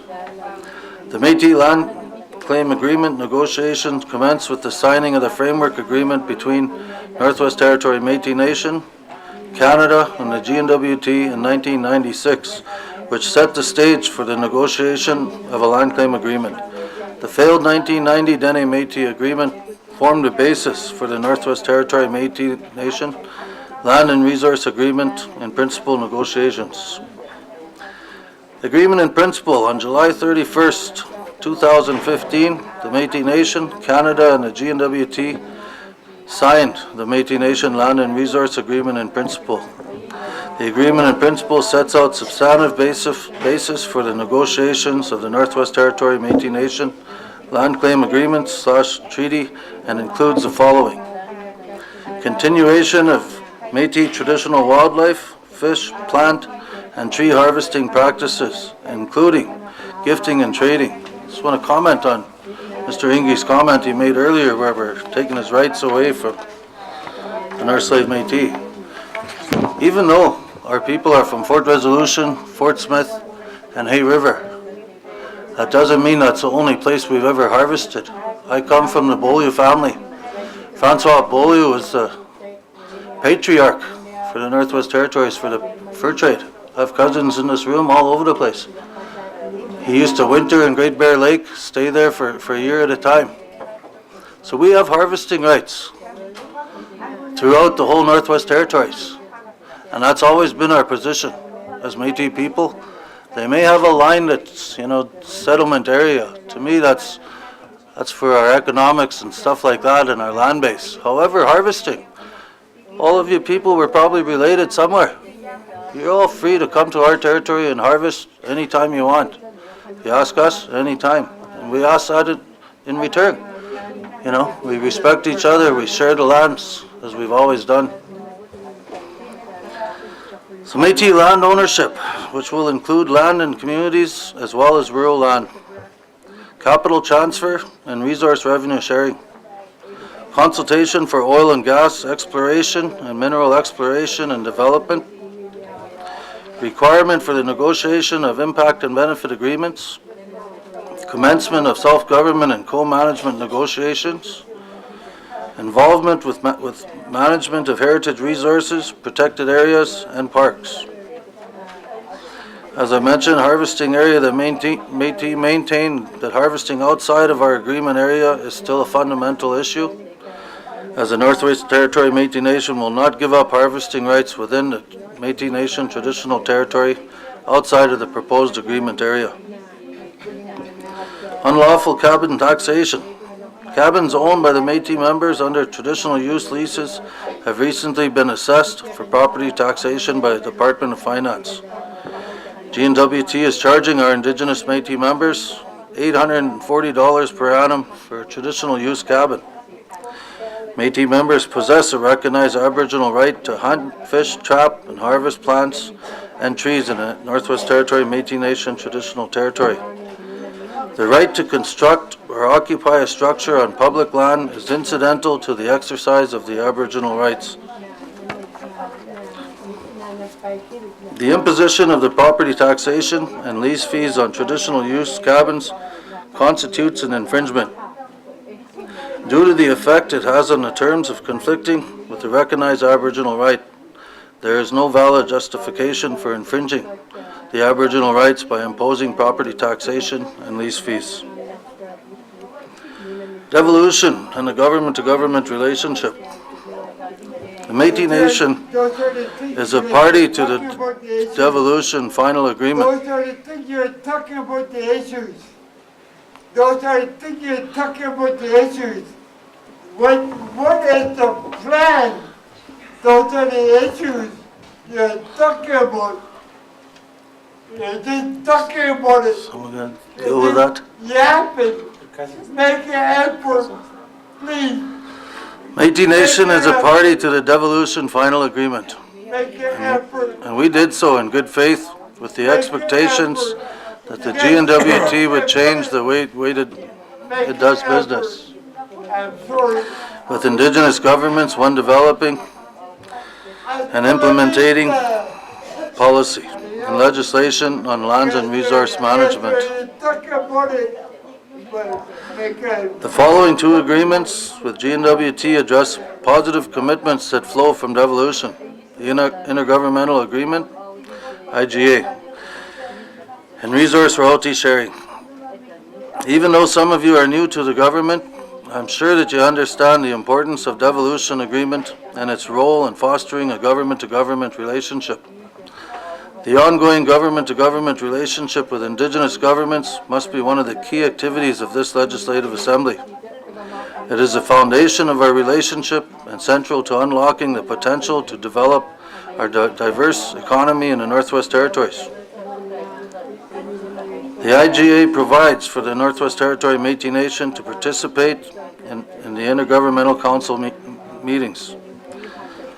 The purpose of the IGC is to formalize government-to-government relationships and provide a meaningful role for Indigenous governments have a good day.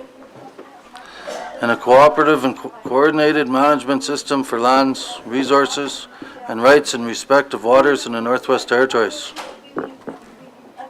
The agendas for IGC meetings must also include agenda items submitted by Indigenous governments.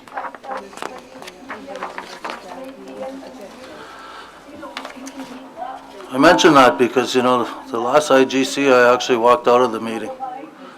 I had some things to say. The government didn't want to hear what I had to say. I don't know if everybody caught that, but I left for that reason. You know, we're not there to be rubber stamp people. We're Aboriginal people. We're here to work government to government in a respectful way to develop the Northwest Territories.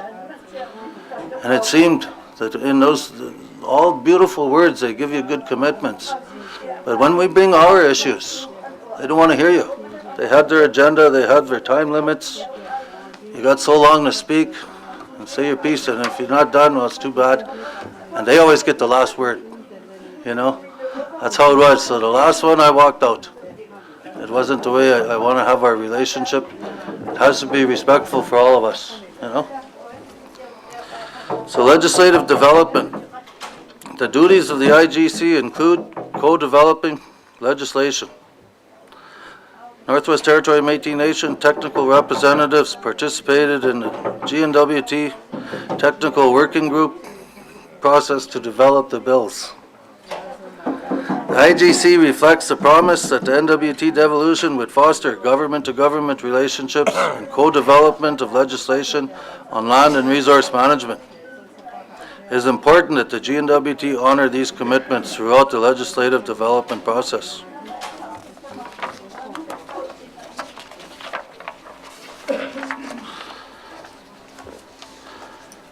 My advice, you know, people have, there's a whole new atmosphere here.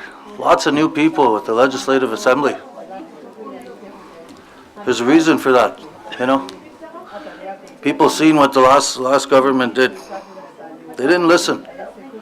They may have listened, but they didn't take it into consideration. They just move on to the next. So my advice is that you know you are all elected as individuals to represent your riding and the Northwest Territories. Number one, you listen to the people. Number two, base your decisions with what you believe in, keeping in mind what people want and need. Lastly is work together and try to find common ground. I don't believe the last Legislative Assembly did that. I think they were separated and you can't do anything. You know, it's going to be one person's agenda, one group, and it's not going to get you anywhere. Settling land claims puts us on a balance, puts us all balanced with balanced footings. This may help in lowering the cost of living and building our economy. We will keep the work in the north together. You know, last year, I could tell you a lot of work went to BC, places like that, $15 million contracts, all kinds of big contracts went BC. Our people didn't even get jobs. You know, you got to keep the work in the north. I believe that our intergovernmental meetings, these kind of meetings, need to happen more often. You know, our IGC meetings, our MOU meetings, it's only one a year. We need to have more than one a year. Because I could tell you with the Northwest Territory Métis Nation, once a year, I don't get to talk about my issues. As I said, they bring their agenda, they talk about it. We got lots of common issues. Housing, health, education, justice. So much that we want to talk about too and we want to be part of. But I have a land claim I'm trying to settle. GNWT's been my #1 obstacle. You know? They refused to meet. Like I said, they canceled my last meeting. Reason being was I wanted to talk about land claims. They don't have nothing to say about it. They send their negotiators and they hide behind their negotiators.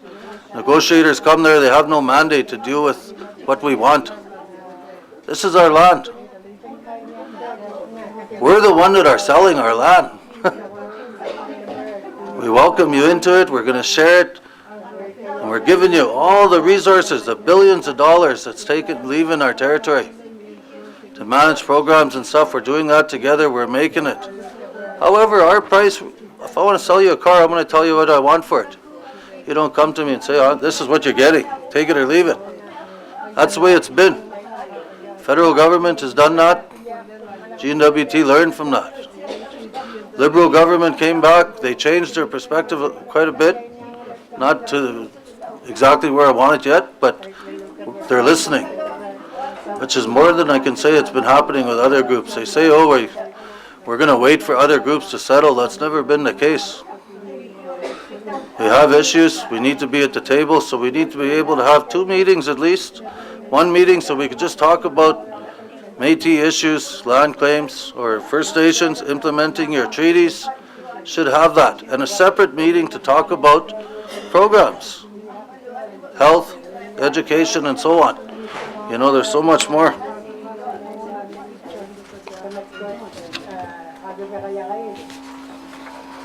Sometimes I talk without notes and bouncing back and forth. Anyways, concluding remarks, the government-to-government relationship will be an ongoing process beyond the term of the 19th Legislative Assembly. We look forward to a renewed effort by the GNWT to co-develop legislation and regulations in the next Assembly. We look forward to your assistance in an attempt to achieve reconciliation on a government-to-government basis as follows. Ensuring the negotiation of the Métis Nation final agreement, including self-government, is expedited and is a priority for the Government of Canada and the GNWT. Ensuring the Northwest Territory Métis Nation final agreement is equitable with other NWT final agreements and negotiations, including a refreshed mandate for the following issues. Enhanced capital transfer, enhanced resource royalty share, provision of generalized interest in royalties, additional quantum for surface and subsurface lands, recognition of the NWT harvesting rights outside of the agreement area, and to conclude the final agreement on a timely basis, the GNWT must take positive steps to achieve reconciliation with the Northwest Territory Métis Nation by providing a fair and equitable mandate to its negotiation team. Through good faith negotiations, we are optimistic we can reach an agreement on the outstanding issues on a timely basis. A resulting final agreement will provide positive net benefits to the NWT. Once we're all settled our land claims, we're all going to be back together. Dene, Métis, and Daryl's, I don't know where Daryl is, but Daryl's actually working on something like that right now through the Economic Forum, which was created by the GNWT, which is a good thing. And it can go in a lot of positive ways.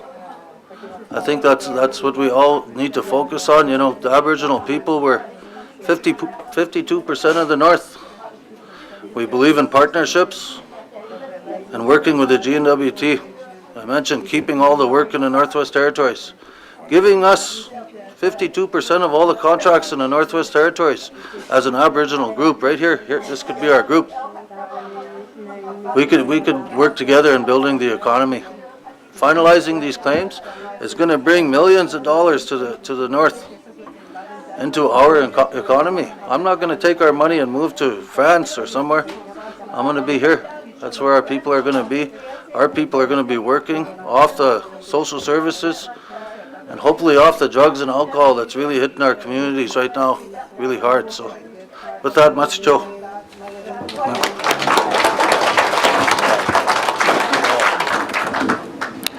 Thank you, President Bailey. Before we go into our next presentation, we'll take a short break, and everyone can grab a drink if they want, or stretch your legs.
Okay, leaders, we'll start here in about 1 minute. If you could take your seats, please. 1 minute till we start.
Thank you, leaders. If you could take your seat, please, we'll begin. We have 2 more presentations to make.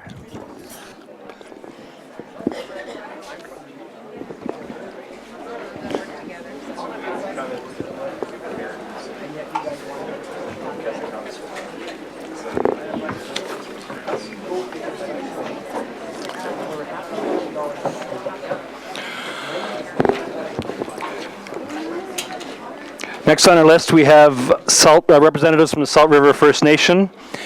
So I'll turn the floor over now to Chief David Poitras. Thank you.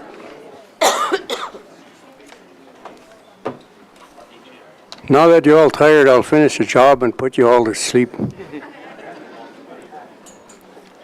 On behalf of Salt River First Nation, we wish you great success as you deliberate and set priorities for your term in the 19th Legislative Assembly. You will be dealing with many important issues that are facing our public government. Having said that, I want to congratulate you all again.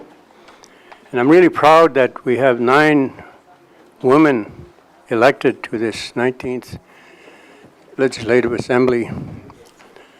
To me, we've reached the peak that nobody else in Canada has, I don't think. And believe me, when women get to work, they can move things. So I have a lot of faith in this assembly. Without going into detail, I want to state some of the issues that are important to Salt River First Nation. The Taxation Dam expansion. The Taxation River Dam expansion will be taking place adjacent to Salt River First Nation reserves and is located in the middle of our traditional territory. We will be expecting some form of economic benefit for our members. This could be in the form of an ownership stake, employment opportunities, service contracts like accommodation and food services, and/or the negotiation of an impact benefit agreement. We would also be expecting to negotiate a much lower cost for power to the community of Fort Smith. That dam's been there since 1964. And Fort Smith has never gotten a break for power prices. We pay a premium rate there too.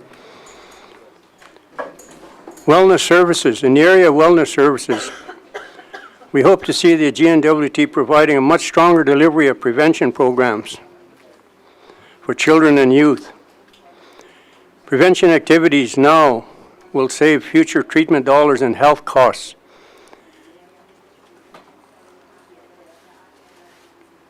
There definitely needs to be more focus on prevention education. I think that treatment referral services are adequate. However, the follow-up and/or aftercare by returning clients need a greater effort from the community services providers. The on-land treatment program needs to continue and must be adequately funded. Education. The present and future quality of education services must be assessed, and we must ensure that youth that are coming out of our high schools are well prepared for the challenges that will face them as they pursue higher education opportunities. I don't like what I'm seeing now in the high schools in Fort Smith anyway. They're passing kids even when they shouldn't be passed. They fail grade 7, they still go to grade 8. To me, that's not right. They come out of grade 12 and I don't think they could survive in college. So that needs to be really looked at. The education capital must remain in Fort Smith, as well as the prospect of building a polytech university for the North. I know some of you don't like to hear that, but I have to say it. Yellowknife has enough. I recommend that if you have a chance, check out the Phoenix program at Fort Smith. The Phoenix program is a godsend for many youth and adults that wish to complete their grade 12 studies while continuing to work or while raising their families. There are many dropouts that are graduating now, people that have dropped out in the past. They're graduating because of the Phoenix program. They are really flexible, and I have some of my own relatives are in that program now. So they can work and they can do their work in the evening, and they will graduate there with 100 credits. So they'll have a good solid grade 12. It's important for Salt River First Nation to move forward with our trilateral implementation process to build our reserve through negotiations with Canada and GWT. This is our treaty settlement agreement. There's a part in here that has never been completed, never been implemented, and that's infrastructure, housing, water, sewer, and we've been negotiating for years in a trilateral committee. And we can't make any headway because we're just like ping pong balls. We're the ball, and the GNWT and the federal government are the bats. And they say, nope, we're not responsible for you. Bang, bang, we go back and forth. And I think one of the weaknesses is that when the federal government transferred dollars for housing and everything else to the GNWT, they took all our dollars as well. And now we can't get it back. And the other thing is, the federal government people are negotiating through their regional director general. And he's a pretty weak link on that when you look at it from all the way from the bottom to the top. He just gets in the way. We need a federal negotiator that would commit them to something other than just talk. I think we've been going on with this for about 8 or 9 or 10 years. The honoring of our intergovernmental memorandum of understanding with the GNWT can lead to great improvement in the social and economic well-being of our members. There's a trans-boundary water agreement with Alberta, Saskatchewan, BC, and the GNWT. I need to be reassured that any trans-boundary water agreement with the 3 provinces will ensure that our water quality today and into the future will remain viable and safe to drink. Does this trans-boundary water agreement give the GNWT enough power to make decisions that will help keep our rivers and waters protected? To me, that's a big issue, because we all know what's going on in Alberta.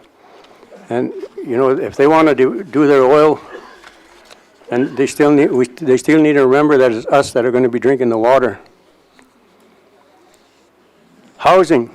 We're told that the housing funding for Salt River First Nation is a responsibility of Canada.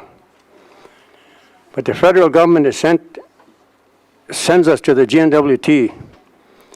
The GNWT administers housing for all NWT communities, including Fort Smith, through the NWT Housing Corporation.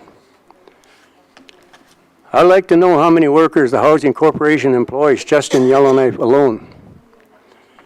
I guess this leads to my next questions. What is the amount of total salary dollars the Housing Corporation pays in Yellowknife and community offices? What is the total amount that goes into actual housing construction in NWT communities? I'd like to compare those two costs. There is a need for single housing units within Fort Smith. Many single adults and young couples are living with parents and other relatives because of a lack of appropriate housing units. Balanced development. The 19th Legislative Assembly must create a balance between development and conservation. If we believe that global warming is real, then we must do our part toward developing actions that lessen the grave impacts that future generations will have to live with. I have great-grandchildren. They're just tiny right now, and I don't want them drinking slop when they're 30, 40, 50 years old. And then their children will be doing the same thing. The GNWT needs to work with Aboriginal governments to provide regulatory and economic policy clarity and certainty for industry that will create more investment in the NWT. People in the Northwest Territories want to be gainfully employed. So we need to create a balance between development and conservation. Centralization. All NWT communities must be treated equally when it comes to benefiting from the security of having regional government jobs and development within each region and community. Yellowknife has already benefited the most from having the gold and diamond mines located near the city. I have attended meetings in Yellowknife high-rises and noticed that it's been very easy to forget that the real world exists within the NWT communities and not in the government meeting rooms. You have to remember that. When you're making decisions, you're affecting a mother with a child somewhere, or even elders. So you have to be very, very mindful of who you're representing.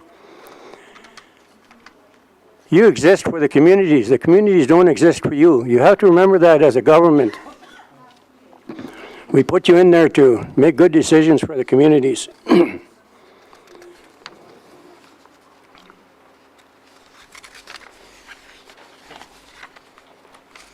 Good thing I typed this. Sometimes I can't read my own writing. Yellowknife has a greater share of tourists from Japan and China because of the lower rate of air travel via Vancouver and having the major airlines landing at Yellowknife. Other communities haven't been as economically blessed. I think Yellowknife gets enough. It's time to support the communities now. And you're not taking anything away from Yellowknife because the Japanese are still going to be able to come here. We appreciate the opportunity to meet with you, the new and old MLAs, although I wish I could have been talking directly to a premier. But I guess it is what it is. A premier and cabinet minister sitting here today would have been nice. And I'm trying to guess, I wonder who will it be? So we look forward to working collaboratively with you as a, as a collective government to improve the lives of our members and the residents of Fort Smith. And I have a bone to pick too, because our community raised money for a dialysis unit many years ago, and then it was taken away from us. They moved it to Hay River because they said there's nobody in Fort Smith to operate it. I've talked with elders that are dead now, but before they passed away, they were telling me how tired they were of flying to Yellowknife 3 times a week, or flying to Hay River 3 times a week, or driving to Hay River 3 times a week. They would rather die. That's just putting it bluntly. These 2 elders said that to me. I would rather die than continue living like this. Our dialysis unit needs to come back to Fort Smith somehow. You guys have the power to do that. I'm going to finish with a teaching story. You know, sometimes you think you're helping. Well, this is a teaching story. One time this old man, really old man, he had to go and live in a home where they keep old people. His grandson took him there. And the first thing they did is they put him on a wheelchair. And then his grandson said to him, "Mushroom," he said. going to come back and see you in 1 week. I'm going to see if you like this place. Oh, okay, the old man said, and his grandson left. And all week, the old man sitting on his chair, sometimes he's going like this because he's really old. And there's a young nurse there. Go behind him and straighten him up. All week like that. Sometimes he's leaning this way. A young nurse come and straighten him up. His grandson came back in a week. He said, Musham, how you like this place? Oh, it's a good place, he said. They put me on this thing and I don't even have to walk. He said, they just push me wherever. If I have to eat, they push me there. If I want to go to the toilet, they push me there, he said. There's just one thing about this place. What's that, Musham? His grandson said. Around here, he said, they don't let you fart, he said.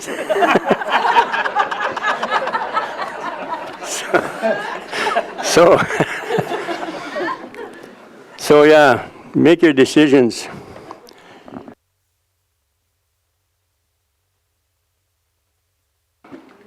Make your decisions always remembering that you're making it for people and not for you. And you're not making it for Yellowknife. It seemed like I have a grudge against Yellowknife. I don't. I just want to see fairness across the territories. And fairness means sharing the economic wealth, jobs, whatever. So thank you very much.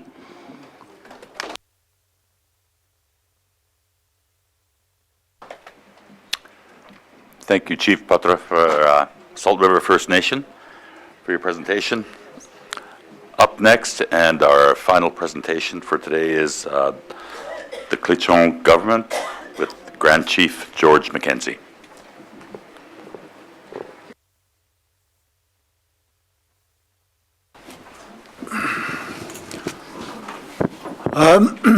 Masi. Thank you. I will give you I'm happy to have this time to talk to you. I don't know if the people are listening to us on the radio, but there is all the new MLAs around the table, which I will talk to, how to work together and move ahead.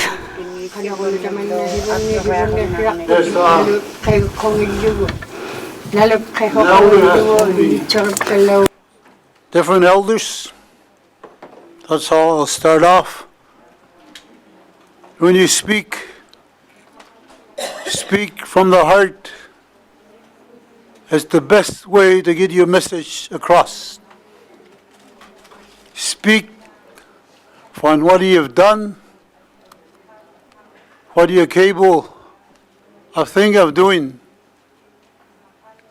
Then it's going to be a good message. Before I start my formal presentation, I want to remind the MLAs elected, we, the Aboriginal leaders, are here with you today. The message that I'm going to give to you, you have to think about it in a certain way. Elders have said it before. We, the people of the land, we come from our trails that our elders have made for us as who we are. If you look at the land of the Northwest Territories, right from the Arctic to Fort Smith, it's like one big puzzle. Different regions, different interests, different group overlap their land like one big puzzle. And that's where the elders are coming from. The trails that they made for us, on those trails are the resources that everybody wants. That is big part of our concern and our future for our young people. That's the way I look at it. That's how we have to govern it and listen to us, because we have those trails that we're concerned with. Another part, the MLAs are listening. You look at us Aboriginals, we have two cultures. We have the academic world, and we have the traditional life skills that was passed on to us from our relatives. Now, you new MLAs and the one before, how many of you would understand us, would truly understand our issues when we bring it forward to you? How many of you have been on the trails like we were? How many of you have two cultures like we have? And that's where we're coming from when we talk to you. We come from two worlds, and that's how our young generations are going to go forward. Coming from two worlds, the world of academic and cultural language and a way of life. Very important to us that you understand us when we talk to you as a new MLA. This is historical, what we're doing. I'm sitting with the new MLAs. Sometimes I think I am MLA.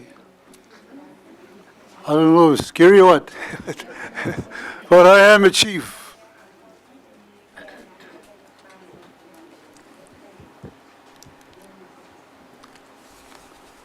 Okay.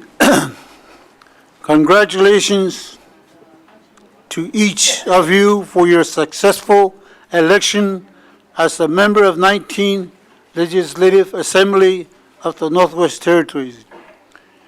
We especially want to recognize the many women elected. Thank you for an invitation to meet government to government as you make the important decision on what will be your priorities over the next 4 years. We look forward to working together in partnership to make good decisions for our citizens, communities, lands, and environment. We, like you, want to see our communities thrive and our citizens succeed and live healthy, productive lives. As I described in my recent letters, the foundation of a relation is the Clinton Agreement. We encourage you all to ensure that you have the background on this important document that I lay out our treaty relationship. The agreement lays out how we work together as governments. It lays out our self-government responsibilities and speaks to our government-to-government relationships. Clinton government has been self-governing for almost 15 years. Clinton government is the only government that speaks for the Clinton. No other organization sits at this or any other intergovernment table and represents the Clinton. Even though we're a self-government, we've got a long ways to go, we know that. We've worked hard together with your preceders, past MLAs, to implement our agreement, both the words written on the page and the spirit intent, and we look forward to doing the same with you. As you will see in our strategic intention documents that I sent to you all on Tuesday, Clinton government has developed a clear mandate for your government. Under this mandate, we have 6 priorities objectives. 1. Sustain our lands, water, and wildlife. 2. Vitalize our language, culture, and a way of life. 3. Build strong, healthy community and community opportunities for healing and wellness, which is so much needed all over the territories. 4. Strengthen Klinchung government and institutions. 5. Build Klinchung prosperity and employment through economic development. Create effective government-to-government relationship with other people.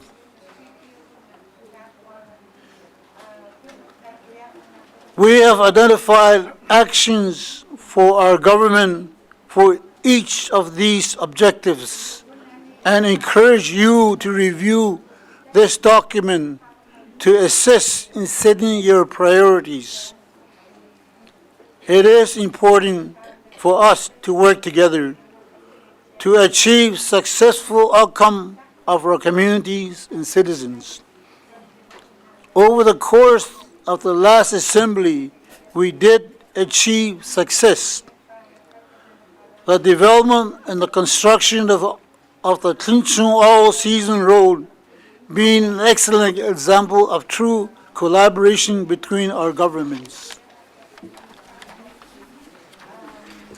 We also signed the intergovernmental agreement in support of the devolution of power from Canada to the Northwest Territories.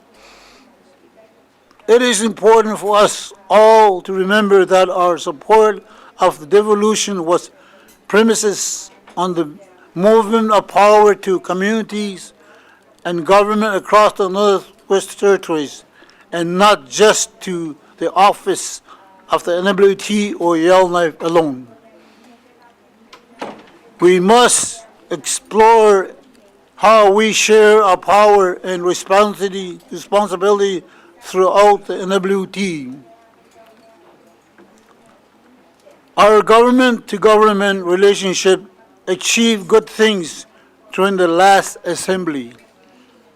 Along with the other Indigenous government of the NWT, we actively participate in the co-drafting of legislation relating to lands and resources. The co-drafting process are unique across Canada. In no other jurisdiction are Indigenous government sitting at the table drafting legislation government to government. This process was a great success, and we look forward to continuing this work together again. Klinchung government represents Klinchung at this table and will continue to do so. No other organization represents our interests.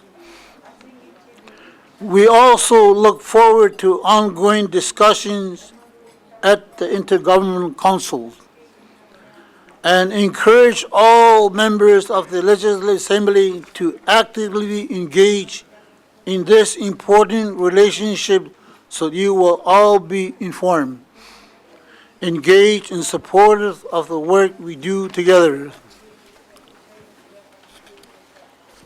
Our government-to-government relationship is with all parts of the public government of the Northwest Territories, the Premier, the Executive Council, all members of the Legislative Assembly, and all your staff and departments. The Klinchung Government GWT Memorandum of Understanding was renewed last year and described how our government will work together, how we meet, and how we will find ways to identify and solve issues of concerns.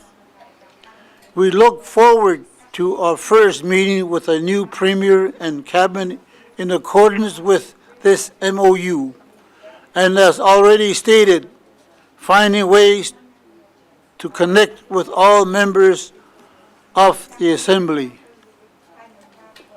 I would like to pass the last part of the presentation to Chief Alphonse de Souza. Before I do that, I would like to recognize our chief, Klinchon Chief out here all day with us. Chief Clifford Daniels, Chief David Widowin, Chief Charlie Football, and our Klinchon resort staff. We're very proud of our dedication that our resort staff do the work that we asked them to do. Now I'd like to pass this on to Chief Alphonse Tichiza. Merci.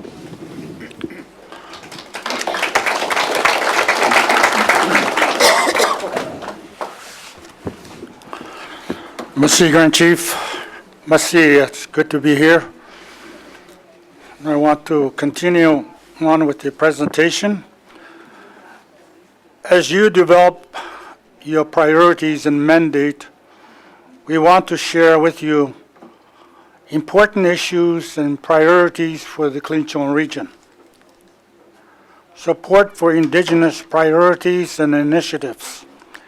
In setting your objectives moving forward, we ask you to work with and support your Indigenous government partners in achieving our goals and priorities. We seek your support in creating a space to develop our own system and laws that will feed into the wider Northwest Territory system of land and resource management. By creating certainty of jurisdiction in our regions, we will create opportunities for growth and certainty across the NWT for those who wish to work with us respectfully. Partnership on social issues. Of great concern to our communities continues to be the many social issues that are having deep and lasting effect on our people and our opportunities for success. Chronic issues exist around housing and social well-being in our communities. Services to address these issues must be community appropriate, respect the intent of self-government and self-determination, protect and promote Klinchon language, cultural way of life, and create real and lasting successful outcome for our citizens. We are currently renegotiating the intergovernmental service agreement and seek your support in making this renegotiation a priority. Focusing on housing. During the last Legislative Assembly, we received commitment from GNWT to work together to address the housing crisis that exists in Klinchon region. Collectively, we recognize that without the base of secure and affordable housing, many other social issues cannot be resolved. A housing working group was formed, and together we developed a 39 action that would move towards resolving a number of issues facing our community members. Continuing this work to create real change for our community residents is a priority. Then we are seeking your renewal commitment to make the housing crisis a priority and to implement the action identified by the Housing Working Group. Opportunities for Klinchon citizen and implementation of Chapter 26. The Chapter 26 of Klinchon Agreement requires that government assures mechanisms are in place to create jobs and contract opportunities for Klinchon citizens on the public projects. We seek your support in making real economic opportunities for Klinchon people and companies from the government contracts and completing the review required by Chapter 26 of Klinchon Agreement. Food security and caribou crisis. The crisis that our people face from the dramatic reduction in caribou numbers and subsequent harvesting restriction is deeply impacting food security and resulting in catastrophic loss in cultural fabric of our communities. Our elders are no longer passing on their knowledge through the traditional activity associated with harvesting. We have been working as resource management partners to jointly manage these issues, but we must work harder to address the deep impact of food security and cultural loss that are impacting Gwich'in citizens. There are just a few of the key issues we see opportunity to work on together. Together, our government can find real meaning solution to the issue our community face, using the skill of a modern government and the values and ways of life of our past, protecting and promoting our language, culture, and way of life, while encouraging and promoting opportunities for our youth. We must work together at all levels, as Premier, a Cabinet, as Chief and Assembly members, as regular MLAs, as the staff of our departments to achieve this. And in closing, I want to encourage all of you, the new Assembly members, encourage you to visit the small communities on a regular basis. After all, you got to remember that you don't only represent your constituents. You, as a government of Northwest Territory, represent all of Northwest Territory. You know, for myself, I'm a chief of a community of Wati. I'm also a head of the community government, municipal public government. I have to look after my community as well as being a chief on the Chief Executive Council of Gwich'in government, which is the government for 4,000 Gwich'in people. And I have to speak on their behalf as well, not just my community. At the same way, I look at you as representing all of Northwest Territory.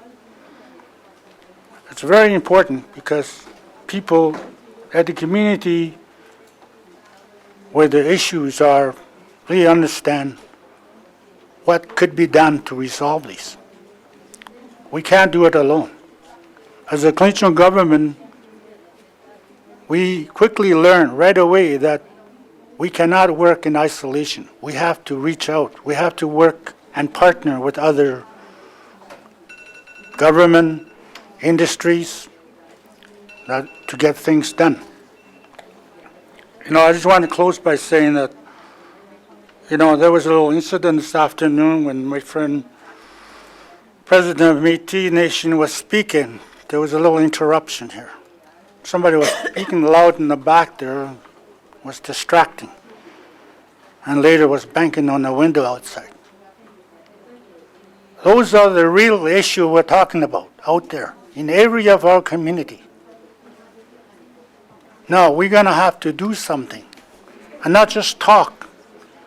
I know I went to a lot of meetings and we say we'll work together, but we go home, we forget about it. There's a way that we can do things. Now we have resource people that are working with Aboriginal people that can help your staff, your departments, get us more closer together and have a regular meeting like this. I know it's been done before.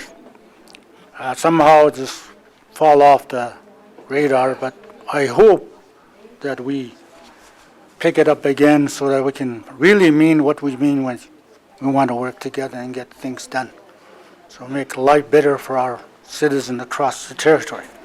So again, I'd like to congratulate you again and look forward to working with you all the next 4 years. Mashicho.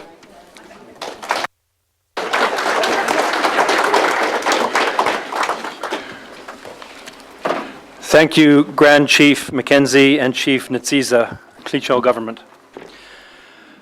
So leaders, it's been a long day, but it's been a very productive day. and I want to thank all of you for your well-thought-out and clearly expressed views today. I particularly want to thank those of you who spoke early on in the process and stayed to listen to all of your colleagues' comments later in the day. Very, very much appreciated. There were many concerns, common concerns and themes that came out of your discussions today, and also many that are unique to your individual governments and jurisdictions. Next week, MLAs are scheduled to spend all day Tuesday and Wednesday developing their priorities. And as Darren mentioned earlier this morning, priority development is as much about deciding what is not a priority as it is about deciding what is a priority. It involves tough choices. And this meeting was a critical step in the establishment of these priorities. And I feel I'm on safe ground speaking on behalf of all MLAs when I say that this is not the last step. This is the beginning. The GNWT and the Legislative Assembly are not Dene, Métis, or Inuvialuit governments, but it is a northern government. And it is a government that consists largely of and exclusively of northern people. And you may all have different mandates, different focuses, and represent different parts of the territory, but you are all working for the benefit of the people of the North. I think Grand Chief Mackenzie said it well when he described it as a puzzle, that standing all the pieces by themselves are sometimes rough around the edges and standing by themselves, but when you put them together, they form a pretty impressive whole. So we're concluded for today, ladies and gentlemen, although we did have some food arrive late for our afternoon break. So I welcome you to please stay around the Tree of Peace Friendship Center for as long as you like. Mingle with your colleagues from across the north. And thank you once again for coming. It's been a very good day, and we'll be seeing you all again soon, I hope.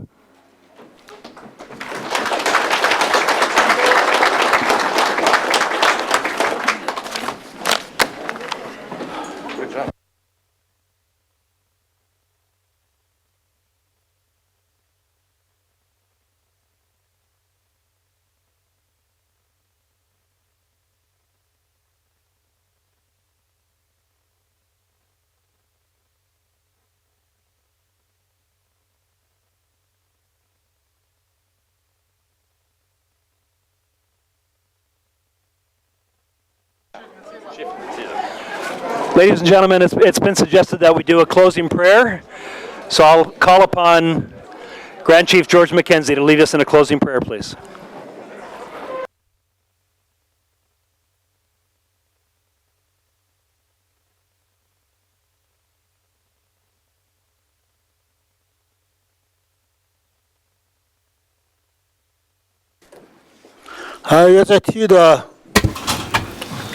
We're going to end the meeting with a prayer. We, as Aboriginal people, we always think about our Creator who He is in charge of our life and feeds us every day. Maybe a lot, maybe a little, but it's up to Him. But we have to say thank you to Him. Sometimes things go very well with us. Sometimes it doesn't happen that way, but that's the way it is. So, within Kátł'odeeche land, there has been 3 people that have passed away in one day. We have to remember them. They have families, they have children. They are all heartbroken that we know that. I listened to one mother. When I heard the bad news like this, I was very upset. It's true that she feels that way. I know it's very harsh that has happened to us. For those of you who don't have an earphone, we thank the Creator for all the things He provides every day for us, whether it's big or small. it is up to Him how He provide for us. Without God, nothing can be done that's truthfully right.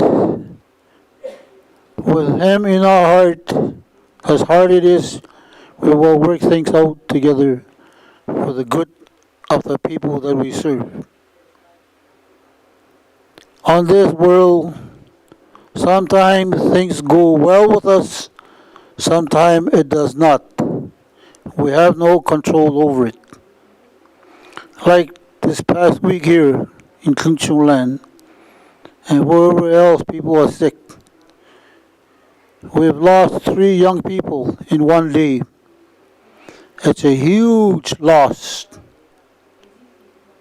especially when they're young.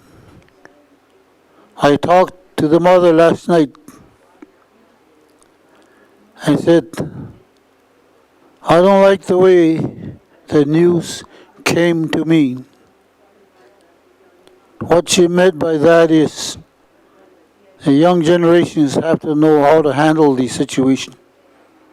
There's 5 RCMP in 1 interpreter, no elders, no family members, no leaders. They announce suddenly through translation, your daughter died. That's the part she said she doesn't like.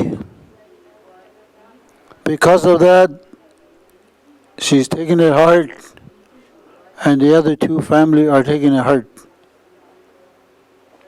I want you to join me in the prayers to pray for the leadership around the table, that with the help of God, we will do positive things for the people that will serve for you for another 4 years, and for the family.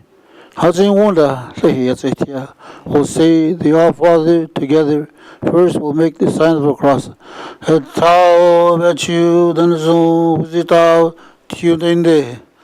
Our Father, who art in heaven, hallowed be thy name. Thy kingdom come, thy will be done on earth as it is in heaven. Give us this day our daily bread, and forgive us our trespasses, as we forgive those who trespass against us. And lead us not in temptation, but deliver us from evil. Amen. Tao